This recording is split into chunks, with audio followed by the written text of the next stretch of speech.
नमस्कार साथियों, हम पढ़ रहे थे क्या मध्य प्रदेश का प्राकृतिक विभाजन और प्राकृतिक विभाजन के अंदर मालवा की चर्चा हमने कर ली है।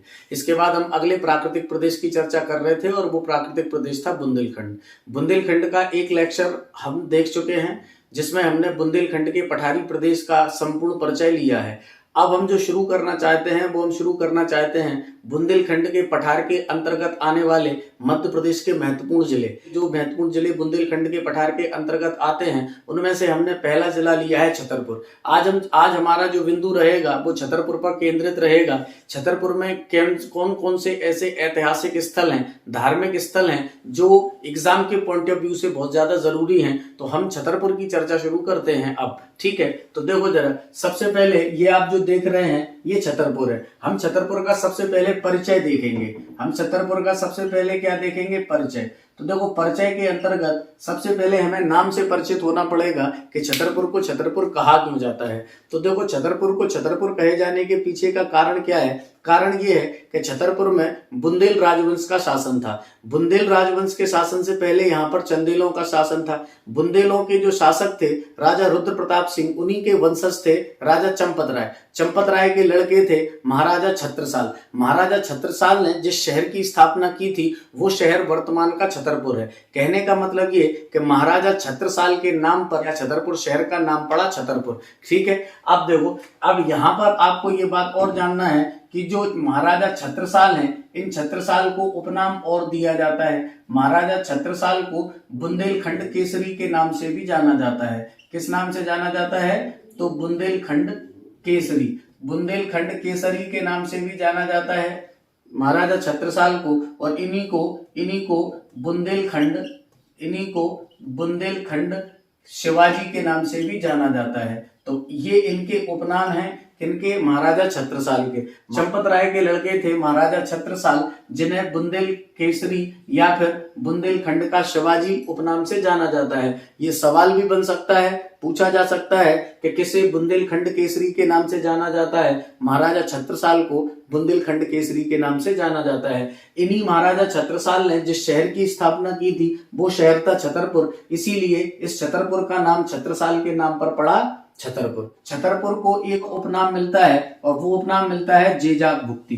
क्या नाम मिलता है? जेजाग भुक्ति। अब देखो, यहाँ पर छतरपुर का एक नाम और मिलता है जेजाग भुक्ति, और जेजाग भुक्ति कहे जाने का कारण है यहाँ पर बुंदेलों से पहले जो सत्ता थी वो किनकी थी? चंदेल शासकों की। तो चंदेल शासकों की सत्ता के कारण इसको जेजाग भुक्ति नाम से भी जाना जाता है। क्लियर? तो देखो, अब ये तो हुई शब्द उत्पत्ति की बात। अब हम ये देखते हैं कि आजादी के बाद इसकी क्या स्थिति थी। तो आपको ये देखना है कि 1947 में जब देश आजाद हुआ तो देश को आजाद होने के बाद संपूर्ण भारत को भौगोलिक आधार पर ABCD राज्यों में विभाजित किया गया था। संपूर्ण मध्य प्रदेश भी ABC राज्यों में विभाजित था। 1948 में बुंदेलखंड की रियासतों को मिलाकर और बघेलखंड की रियासतों को मिलाकर मध्य प्रदेश में एक नई प्रशासनिक इकाई बनाई गई थी, और उस प्रशासनिक इकाई का नाम क्या था? तो उस प्रशासनिक इकाई का नाम था विंध्य प्रदेश। क्या नाम था? विंध्य प्रदेश। तो जो विंध्य प्रदेश था, ये विंध्य प्रदेश मध्य प्रदेश में 1948 में बनाया गया था।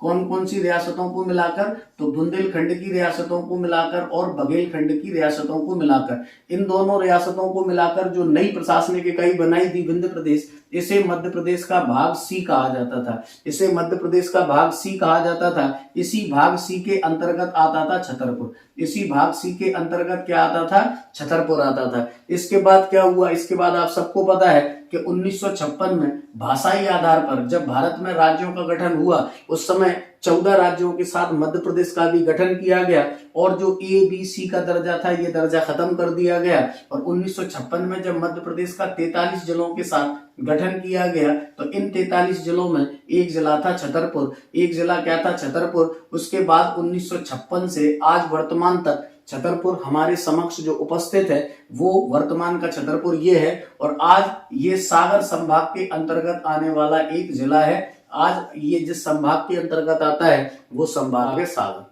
क्लियर? अब आगे देखते हैं। अब देखो, अब ये हमारा परिचय हुआ छतरपुर के बारे में। अब हम ये देखते हैं कि छतरपुर जो हमारा अभी का फिलहाल का जो छतरपुर है, उस छतरपुर की मैप में स्थिति क्या है। तो जब हम छतरपुर को अपने मध्य प्रदेश के मैप के अंतर्गत देखेंगे तो हम पाएंगे कि छतरपुर मध्य प्रदेश के उत्तर मध्य में स्थित है। छतरपुर मध्य प्रदेश के कहां पर है? उत्तर मध्य में है। उत्तर मध्य में है, बुंदेलखंड में है, और इसकी जो सीमाएं लगती हैं मध्य प्रदेश के टीकमगढ़ से पश्चिम में, दक्षिण में दमोह से लगती हैं, दक्षिण पश्चिम में सागर से लगती हैं, पूर्व में पन्ना से लगती हैं। तो देखो, इसके छतरपुर के पूर्व में पन्ना, दक्षिण में दमोह, दक्षिण पश्चिम में सागर और पश्चिम में कौन है? टीकमगढ़ है। ये सारे जिले मध्य प्रदेश के हैं। इधर देखो, झांसी, महोबा और बांदा, ये तीनों जिले कहाँ के हैं? यूपी के हैं। तो कहने का मतलब मेरा ये है कि जो छतरपुर है, ये छतरपुर मध्य प्रदेश के उन 33 जिलों में शामिल है जो जिले अंतर्राज्यीय सीमाएं स्थापित करते हैं या अंतर्राज्यीय स्तर पर अपनी सीमाओं को साझा करते हैं। तो छतरपुर की जो सीमा है वो उत्तर प्रदेश राज्य के साथ लगती है, और उत्तर प्रदेश के 3 जिलों के साथ छतरपुर अपनी सीमाओं को क्या करता है? साझा करता है। तो कहने का मतलब ये कि आज अगर हम मैप के अंदर छतरपुर को देखना चाहेंगे तो ये छतरपुर हमें उत्तर मध्य में मिलेगा, बुंदेलखंड प्रदेश में मिलेगा, और ये उत्तर में उत्तर प्रदेश के साथ और दक्षिण में मध्य प्रदेश के 1, 2, 3, 4 जिलों के साथ अपनी सीमाओं को क्या करता है? साझा करता है। तो ये परिचय हुआ किसका? बुंदेलखंड का। ठीक है। अब अगली बात ये देखते हैं कि छतरपुर की कुछ बातें हैं जो 2021 में घटी हैं। 2021 की नजरिए से अगर देखा जाए तो 2021 में एक यहाँ पर घोषणा की गई है, हवा से ऑक्सीजन निकालने का प्लांट लगाए जाने की घोषणा की गई है। अगर ये पूछा जाए कि वर्ष 2021 में, ये करंट का प्रश्न है, अगर प्रश्न पूछा जाए कि वर्ष 2021 में मध्य प्रदेश के किस जिले के अंदर हवा से ऑक्सीजन निकाले जाने का प्लांट स्थापित करने की घोषणा की गई है, तो वो जिला है कौन सा? छतरपुर। एक ये बात आपको याद रखना है। इसके बाद छतरपुर में एक यहाँ पर देखो मैंने तहसील लिख रखी है छतरपुर की, कौन सी? बक्सवाहा। अभी वर्तमान में छतरपुर में 11 तहसीलें हैं। ये बक्सवाहा तहसील इसलिए प्रसिद्ध है क्योंकि बक्सवाहा जो तहसील है, यहाँ पर बक्सवाहा में कुछ जंगल हैं। इन जंगलों को कहा जाता है बक्सवाहा जंगल। क्या कहा जाता है? बक्सवाहा जंगल। ये जो बक्सवाहा जंगल हैं, इन बक्सवाहा जंगलों में एक कंपनी है, और उस कंपनी का नाम क्या है? उस कंपनी का नाम है रियो टिंटो। क्या नाम है? Rio Tinto. तो देखो, एक कंपनी है जिस कंपनी का नाम है रियो टिंटो कंपनी। ये जो रियो टिंटो कंपनी है, ये रियो टिंटो कंपनी कहाँ की है? ऑस्ट्रेलिया की। तो रियो टिंटो कंपनी ऑस्ट्रेलिया की कंपनी ने इधर बक्सवाहा में, यानी बक्सवाहा तहसील में, बक्सवाहा के जंगलों में ये बताया है कि बक्सवाहा के जंगलों में हीरे के सबसे बड़े क्या हैं? भंडार पाए जाते हैं। तो हीरे के भंडार होने की जानकारी दी है किसने? रियो टिंटो कंपनी ने। और ये रियो टिंटो कंपनी कहाँ की है? ऑस्ट्रेलिया की है। तो ये जो बक्सवाहा है, ये बक्सवाहा अभी इसलिए प्रकाश में चल रहा है, इसीलिए इसके बारे में ज्यादा जानकारी ज्यादा प्रकाश में ये चल रहा है क्योंकि ये भारत के सबसे बड़े हीरे के भंडार क्षेत्र हैं। कौन से? बक्सवाहा के जंगल। और बक्सवाहा के जंगलों में जहां से ये हीरा निकाला जाना है, उस खदान को नाम दिया गया है बंदर खदान। क्या नाम दिया गया है? बंदर खदान। तो ये भी आपके लिए एक महत्वपूर्ण प्रश्न बन सकता है। पूछा जा सकता है कि बक्सवाहा के जंगल कहां पर हैं, या बक्सवाहा कहां है? तो बक्सवाहा छतरपुर में है। पूछा जा सकता है कि बक्सवाहा की प्रसिद्धि का कारण क्या है? तो कारण ये है कि यहाँ पर सबसे बड़े अब तक के हीरे के भंडारों का पता लगा है। अगली बात ये पूछा जा सकता है कि जो बक्सवाहा में हीरे की खदान है उसका नाम क्या है? तो उसका नाम है बंदर खदान। या ये भी पूछा जा सकता है कि गाय के उत्पादन से संबंधित है, तो ये हीरे के उत्पादन से संबंधित है। कौन सी खदान? बंदर की खदान। और ये कहां पर है? छतरपुर में है। और किस तहसील में है? बक्सवाहा तहसील में है। ठीक है। तो ये एक इसलिए यहाँ पर प्रसिद्ध है। अगली बात आपको छतरपुर की इसलिए एक बात और याद रखना है कि छतरपुर मध्य प्रदेश का पहला वो जिला है जिसके अंतर्गत मध्य प्रदेश का पहला शिल्प ग्राम स्थापित किया गया। मध्य प्रदेश का पहला शिल्प ग्राम जिस जिले के अंतर्गत है वो जिला कौन सा है, तो वो जिला छतरपुर है। पूछा जा सकता है कि मध्य प्रदेश का पहला शिल्प ग्राम किस जिले में स्थापित किया गया, तो वो जिला है कौन सा, छतरपुर। इसलिए भी छतरपुर क्या है, प्रसिद्ध है। तो ये वो महत्वपूर्ण बातें हैं जो छतरपुर को राष्ट्रीय स्तर पे क्या देती हैं, प्रसिद्धि दिलाती हैं। लेकिन राष्ट्रीय स्तर के अलावा भी छतरपुर के अंदर एक स्थान ऐसा है जिसने छतरपुर को अंतरराष्ट्रीय स्तर पर ख्याति प्रदान कराई है, या फिर यूं कहें कि न केवल छतरपुर को बल्कि मध्य प्रदेश को वैश्विक स्तर पर एक प्रसिद्धि दिलाई है, और उस जगह का, उस स्थल का नाम है खजुराहो। हम बात करेंगे इसके बाद खजुराहो की, इसको मिटाए देते हैं, फिर देखते हैं कि क्या है खजुराहो में, जो एग्जाम के पॉइंट ऑफ व्यू से हमारे लिए बहुत जरूरी हो सकता है। पहले हम इसको साफ किए लेते हैं। संपूर्ण मध्य प्रदेश को वैश्विक स्तर पर प्रसिद्धि दिलाई है, और उस जगह का नाम है क्या, खजुराहो। उस जगह का नाम क्या है, खजुराहो। सबसे पहली बात प्रश्न दिमाग में ये उठना चाहिए कि जो खजुराहो है इसमें ऐसी कौन सी बात है कि इसने वैश्विक स्तर पर संपूर्ण मध्य प्रदेश को प्रसिद्धि दिला दी है। तो देखो, यहाँ की जो खजुराहो की स्थापत्य कला है, खजुराहो की क्या स्थापत्य कला, इस स्थापत्य कला के कारण ही खजुराहो ने न केवल छतरपुर बल्कि संपूर्ण मध्य प्रदेश को वैश्विक स्तर पर क्या दिलाई है, प्रसिद्धि दिलाई है। यहाँ की स्थापत्य कला इतनी ज्यादा अद्भुत और इतनी ज्यादा अद्वितीय है कि इसे स्थापत्य कला का तीर्थ कहा जाता है। किसको, खजुराहो को। तो ये खजुराहो का एक उपनाम है, और आपके लिए एक प्रश्न के रूप में पेपर में सामने आ सकता है कि मध्य प्रदेश के किस शहर, किस नगर, किस स्थल को स्थापत्य कला का तीर्थ कहा जाता है, तो आपको बताना है खजुराहो को। तो इसी स्थापत्य कला के कारण खजुराहो ने मध्य प्रदेश को वैश्विक स्तर पर मान्यता दिलाई है। और आपको ये बता दें कि इसी स्थापत्य कला के कारण खजुराहो को मध्य प्रदेश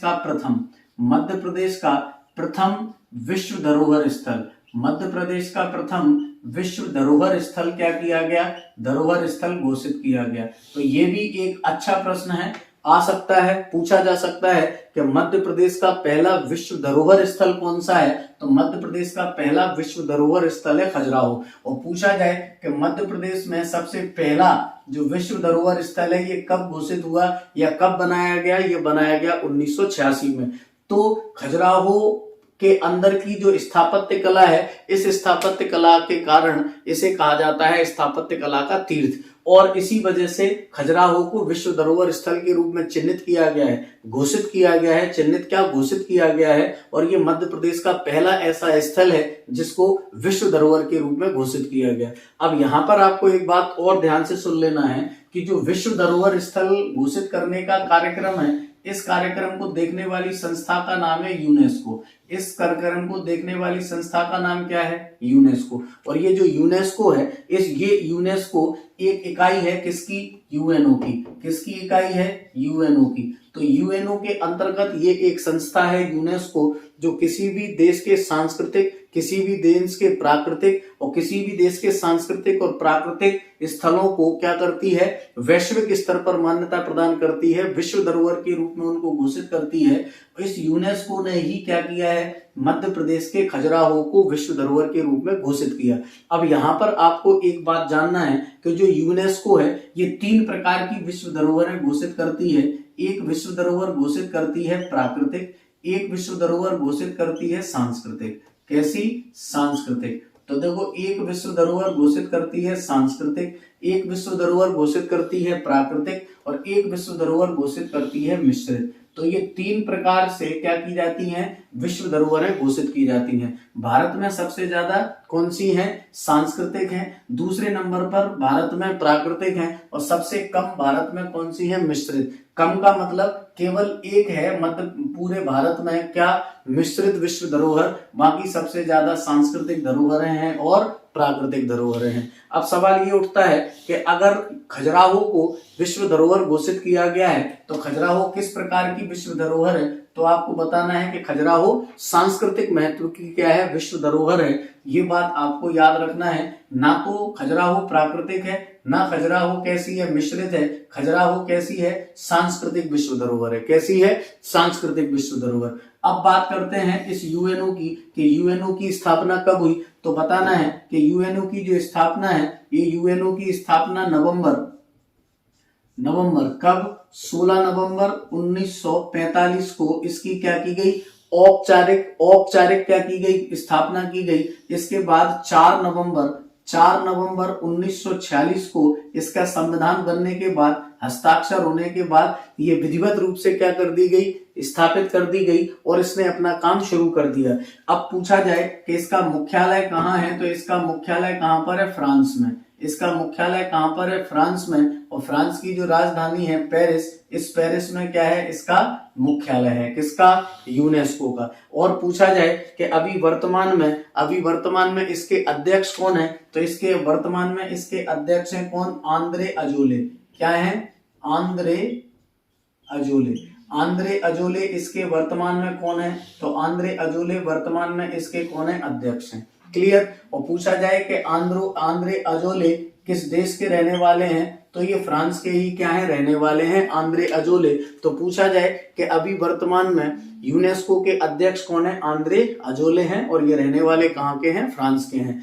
तो और वैश्विक धरोहर स्थल कौन घोषित करता है, यूनेस्को घोषित करता है। यूनेस्को की स्थापना कब हुई, अभी हुई। कब, 1945 में औपचारिक रूप से, और 46 में इसने अपना काम करना शुरू कर दिया। तो इस यूनेस्को ने क्या किया है, इस यूनेस्को ने खजुराहो को विश्व धरोहर के रूप में घोषित किया। अब देखो, अब बात उठती है कि ये जो स्थापत्य कला है, ये स्थापत्य कला में है क्या, तो बताना है कि इस स्थापत्य कला के अंदर खजुराहो के मंदिर प्रसिद्ध हैं। क्या है, मंदिर प्रसिद्ध हैं। और इन मंदिरों का जो निर्माण करवाया था, वो निर्माण किसने करवाया था, चंदेल शासकों ने। किसने करवाया था, चंदेल शासकों ने। तो याद रखना है कि खजुराहो में जो स्थापत्य कला है, वो स्थापत्य कला किसकी है, मंदिरों की है।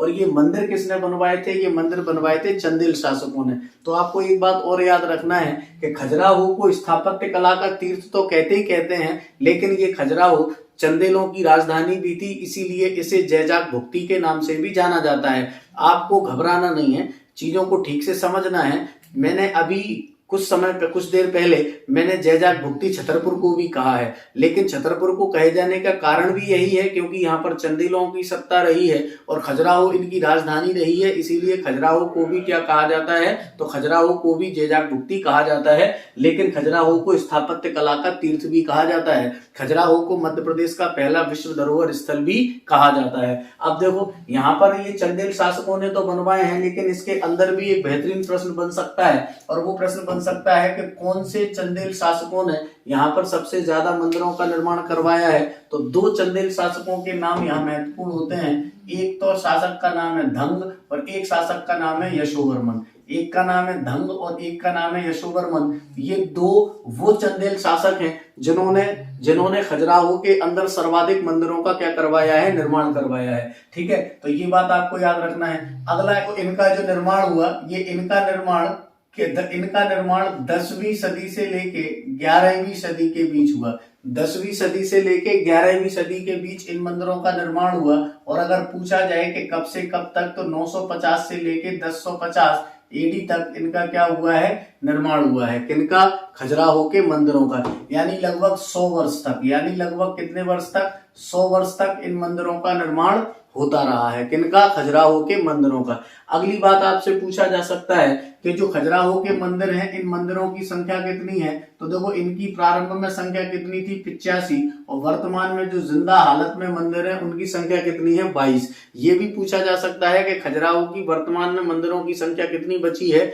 22 शेष बची है। कितने थे, 85 थे। अब आपसे एक बात और महत्वपूर्ण है जो पूछी जा सकती है कि इन मंदिरों की खोज किसने की थी, तो याद रखना है कि एक अंग्रेज इंजीनियर था जिसका नाम था क्या, टी.एस.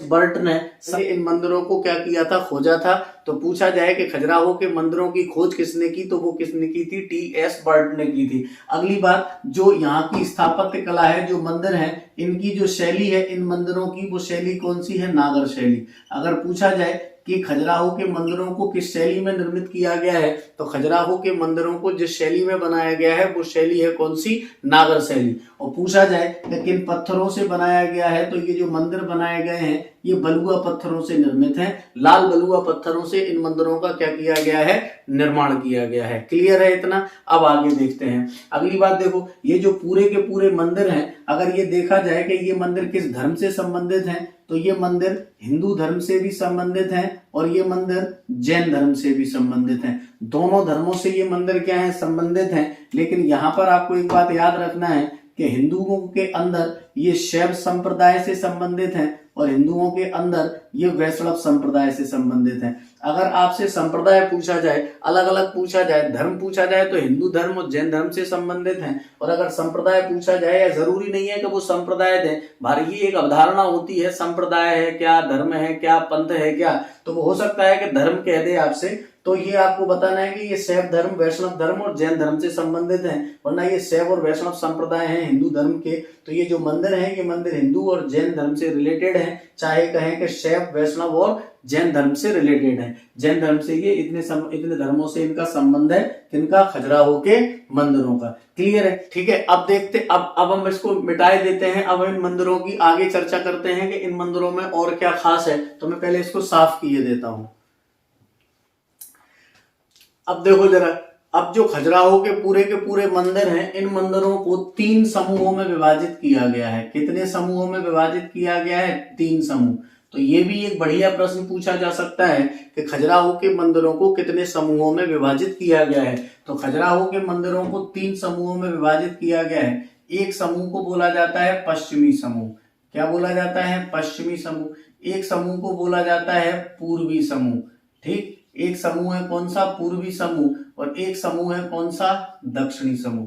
तो पूछा जाए कि खजुराहो के मंदिरों को कितने समूहों में विभाजित किया गया है, 3 समूहों में खजुराहो के मंदिरों को विभाजित किया गया है। इनमें पूछा जाए कि सबसे बड़ा समूह कौन सा है, तो पश्चिमी समूह खजुराहो के मंदिरों में सबसे बड़ा क्या है, समूह है।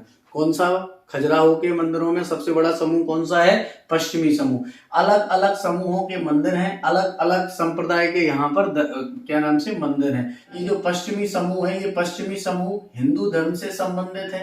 ये पश्चिमी समूह किससे संबंधित है, हिंदू धर्म से। हिंदू धर्म के अंदर अगर देखा जाए तो ये पश्चिमी समूह के मंदिर वैष्णव संप्रदाय से भी संबंधित हैं और ये शैव संप्रदाय से भी संबंधित हैं। तो यहाँ से भी आपसे एक बढ़िया प्रश्न पूछा जा सकता है कि पूरे खजुराहो के मंदिरों में कौन से समूह का मंदिर कौन सा समूह सबसे बड़ा समूह है, तो वो समूह है कौन सा, पश्चिमी समूह। अब हम बात करते हैं पश्चिमी समूह के मंदिर की कि कौन कौन से मंदिर पश्चिमी समूह के मंदिर हैं। तो देखो, पश्चिमी समूह के मंदिरों में नाम आता है किसका, कंदरिया महादेव मंदिर का। किसका नाम आता है, तो पश्चिमी समूह का मंदिर है कौन सा, कंदरिया महादेव मंदिर। यहीं पर पश्चिमी समूह का मंदिर है 64 योगिनी मंदिर। कौन सा मंदिर, 64 योगिनी। ये भी क्या है, पश्चिमी समूह का मंदिर है। अगला चित्रगुप्त मंदिर, चित्रगुप्त मंदिर, ये भी पश्चिमी समूह का मंदिर है। ठीक है। अगला पश्चिमी समूह का मंदिर कौन सा है, तो मतंगेश्वर मंदिर है। कौन सा, मतंगेश्वर। तो मतंगेश्वर मंदिर भी क्या है, पश्चिमी समूह का मंदिर है। इसी के अंदर वामन मंदिर भी क्या है, पश्चिमी समूह का मंदिर है। ठीक है। इसी के अंदर विश्वनाथ मंदिर, कौन सा मंदिर, विश्वनाथ मंदिर। तो विश्वनाथ मंदिर भी क्या है, पश्चिमी समूह का मंदिर है। इसी के अंदर है कौन सा, लक्ष्मण मंदिर। कौन सा मंदिर, लक्ष्मण मंदिर। लक्ष्मण मंदिर भी क्या है, पश्चिमी समूह का मंदिर है। इसी के अंदर है कौन सा मंदिर, लक्ष्मी मंदिर। लक्ष्मी मंदिर भी क्या है, पश्चिमी समूह का मंदिर है। इसी के अंदर है प्रतापेश्वर महादेव मंदिर। तो प्रतापेश्वर महादेव मंदिर भी क्या है, ये भी पश्चिमी समूह का मंदिर है। ये मुख्य वो मंदिर हैं जो पश्चिमी समूह से संबंध रखते हैं। ये सभी मंदिर पश्चिमी समूह के मंदिर हैं। इन मंदिरों के बारे में कुछ खास बातें हैं, एक एक दो बातें हैं जो आपको जान लेना है। देखो, हमने पहले ही देखा कि सबसे ज्यादा मंदिरों का निर्माण जिन चंदेल शासकों ने कराया है वो है यशोवर्मन और राजा धंग। लेकिन यहाँ पर देखें तो पहला मंदिर है कंदरिया महादेव मंदिर। प्रश्न पूछा जा सकता है कि पश्चिमी समूह के मंदिरों में सबसे बड़ा मंदिर कौन सा है, तो वो मंदिर है कंदरिया महादेव मंदिर। कंदरिया महादेव मंदिर जिस चंदेल शासक ने बनवाया था उसका नाम था विद्याधर। विद्याधर के बारे में एक और खास बात यह है कि विद्याधर भारत का पहला और एकमात्र ऐसा शासक था जिसने गजनवी आक्रमणों का क्या किया था, सफलतापूर्वक विरोध किया था। तो महमूद गजनी के आक्रमण का सफलतापूर्वक विरोध करने वाला एक शासक था, कौन सा, विद्याधर। उसी विद्याधर ने महमूद गजनवी पर जो विजय प्राप्त की थी, उसी विजय के उपलक्ष्य में कंदरिया महादेव का उन्होंने क्या करवाया था, निर्माण करवाया था। और ये पश्चिमी समूह का सबसे बड़ा मंदिर है, ये भगवान शंकर के लिए समर्पित है, कंदरिया महादेव मंदिर। दूसरा जो मंदिर आप देख रहे हैं 64 योगिनी, इस 64 योगिनी मंदिर की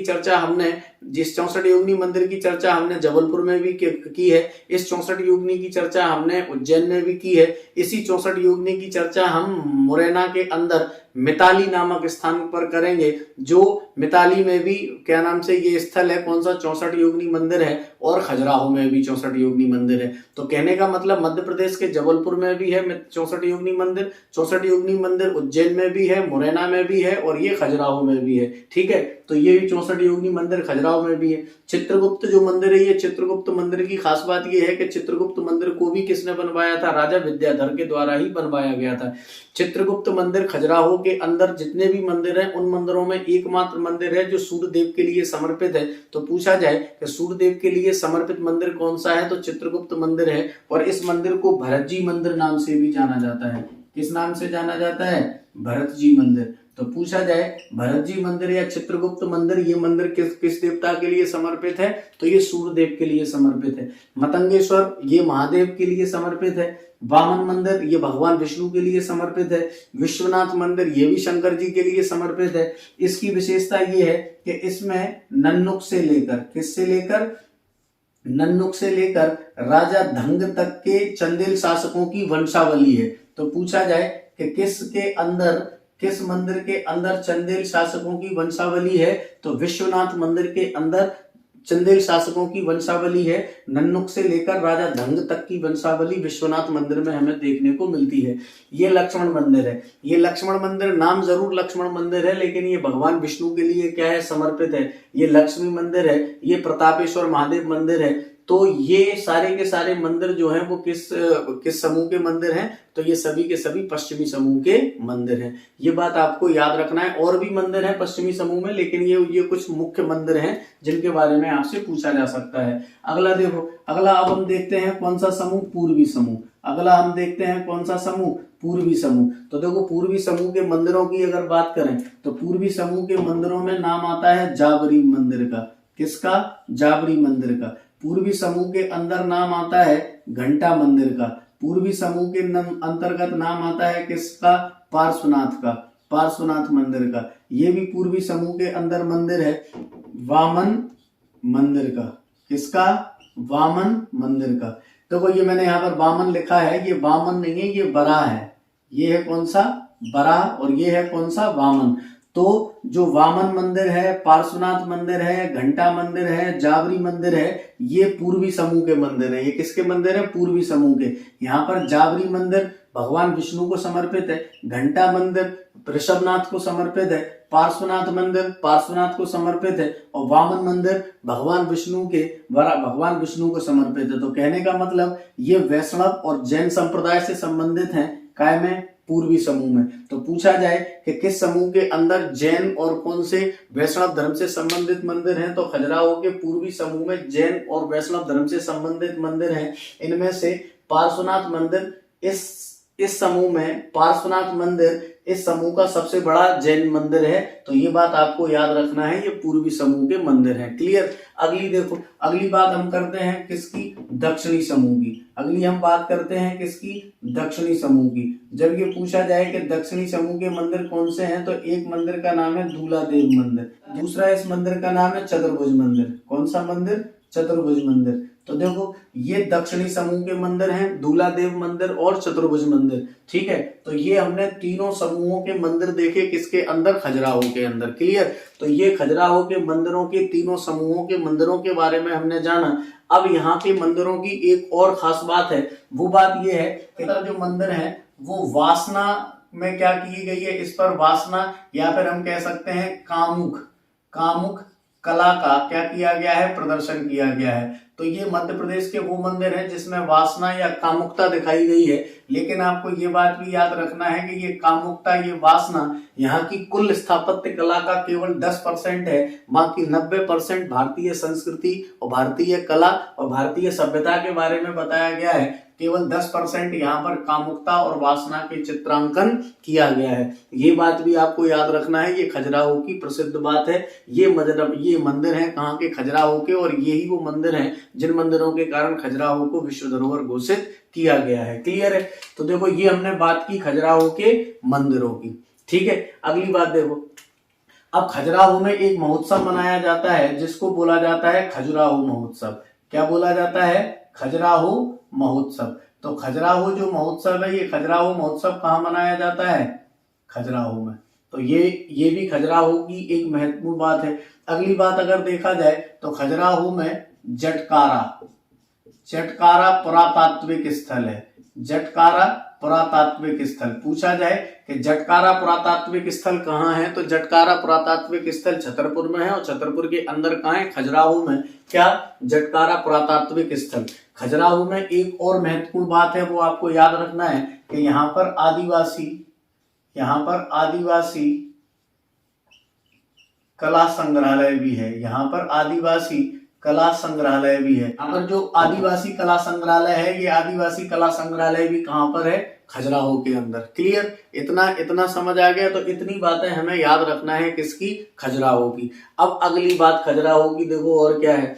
खजुराहो के बारे में कुछ और महत्वपूर्ण बातें हैं। वो महत्वपूर्ण बातें ये हैं कि कुछ इतिहासकारों ने खजुराहो को अलग अलग नाम भी दिए हैं। जैसे जब हम बात करें किसकी? इब्न बतूता की। किसकी? Ibn Battuta. तो देखो एक व्यक्ति है, कौन?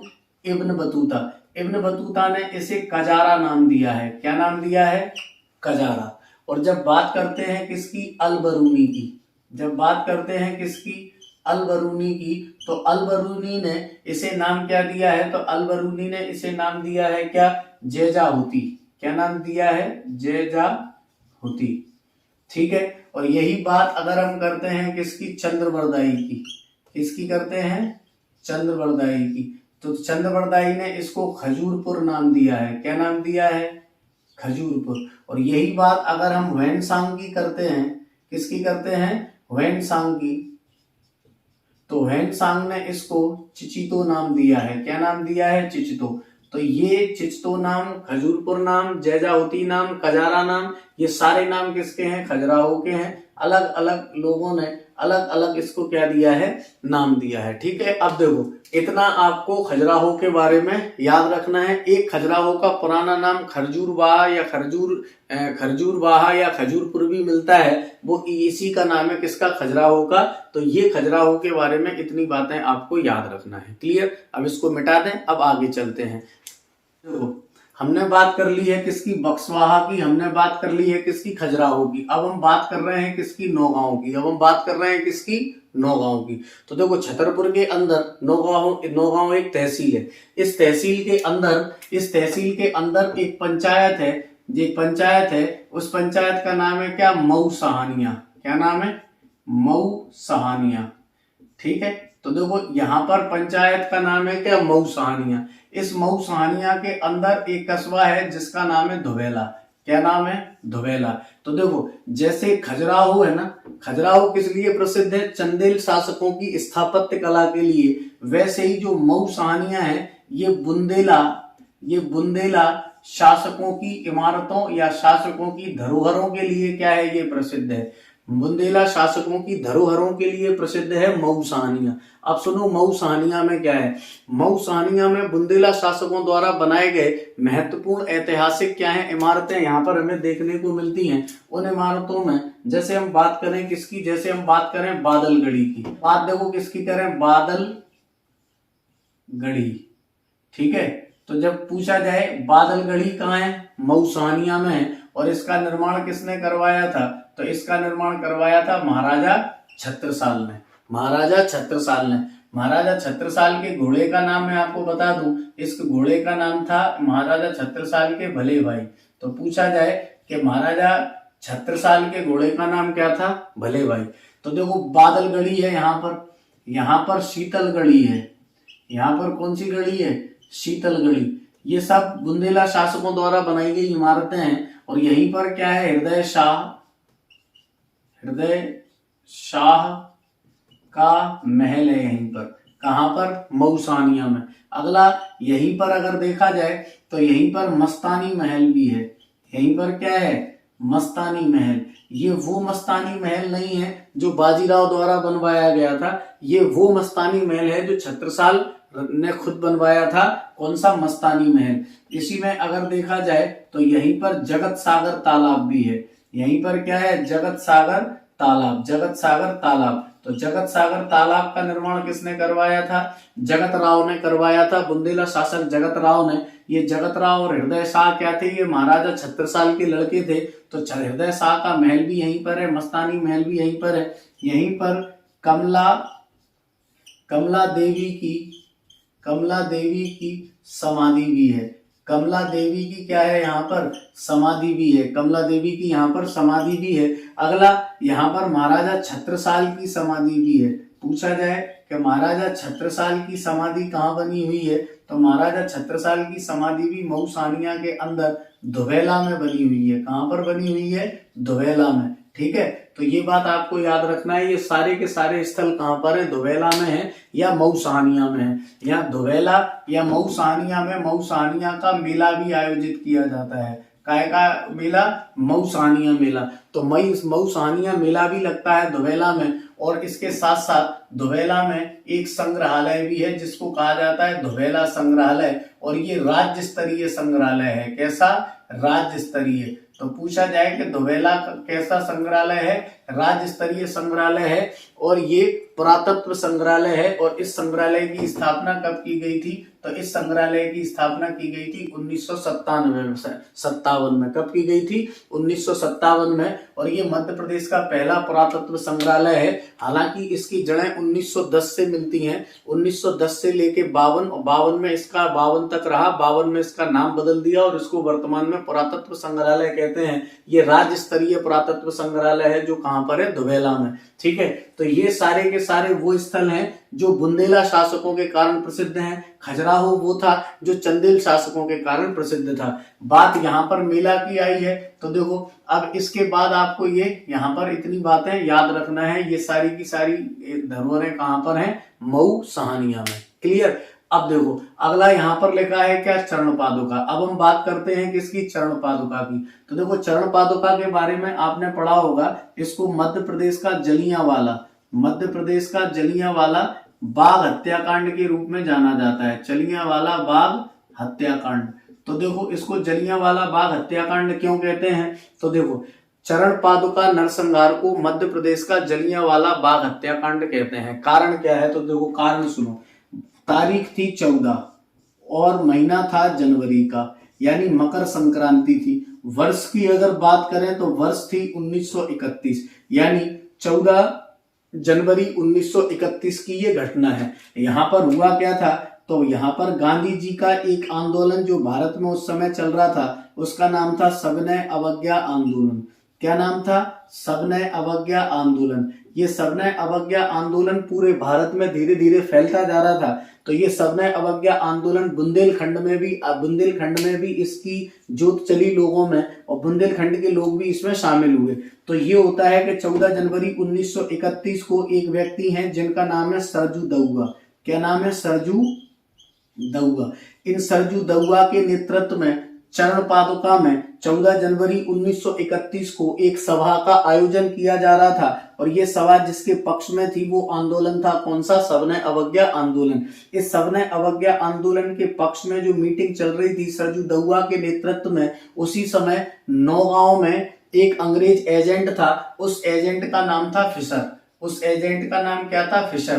तो हम कह सकते हैं कि नौगांव स्थित जो ब्रिटिश पॉलिटिकल जो एजेंट था फिशर, इस फिशर ने बिना पूर्व सूचना के यहाँ क्या चलवा दी थी, गोलियां चलवा दी थी, जिस कारण यहाँ पर बहुत से लोग शहीद हो गए थे।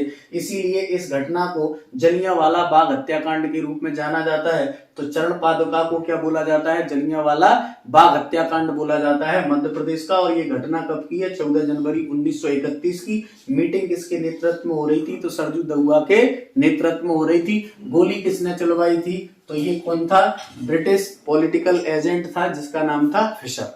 ठीक, यहाँ पर देखो चरण पादुका में एक मेला लगता है जिसे कहा जाता है चरण पादुका मेला।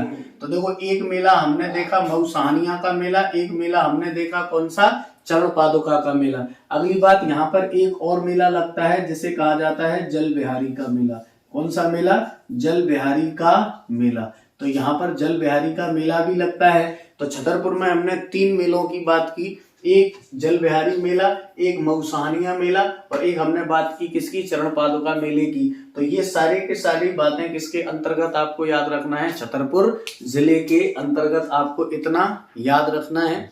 तो आशा करता हूं कि आपको छतरपुर के बारे में ये मेरे द्वारा दी गई जानकारी समझ आई होगी, आपको पसंद आई होगी। हम मिलेंगे नेक्स्ट जिले में, तब तक के लिए